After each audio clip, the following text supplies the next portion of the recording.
There are two basic camps when it comes to the fundamentals of writing style.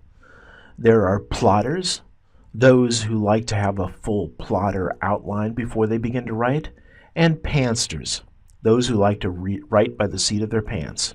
And then, of course, there's the rest of us who are in between. There's been a long debate between pantsters and plotters as to which is the best method. In reality, they're both valid methods, and successful writers have used both methods to produce quite successful books.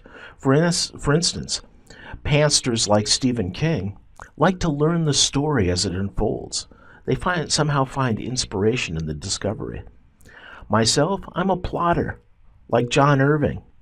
I need a detailed outline of what I'm writing before I proceed. And in fact, it doesn't need to be all that detailed. As time has passed and my pantster wife has influenced me, I've become more and more of a pantster, needing less and less of an outline to dive into a new book. The point I wanted to make is that each is a valid style. Each appeals to differing tastes, and each requires its own discipline, techniques, and tools. I wouldn't interpret pantsters as being sloppy writing and plotters as being organized writing. In reality, to be successful, any writing needs to be organized. It's just a question of the tools and techniques used to organize and the degree to which you organize information before you write.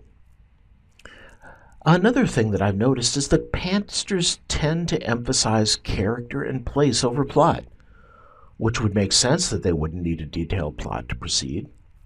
They're more about the environment and the feel of the story than they are a detailed police procedural.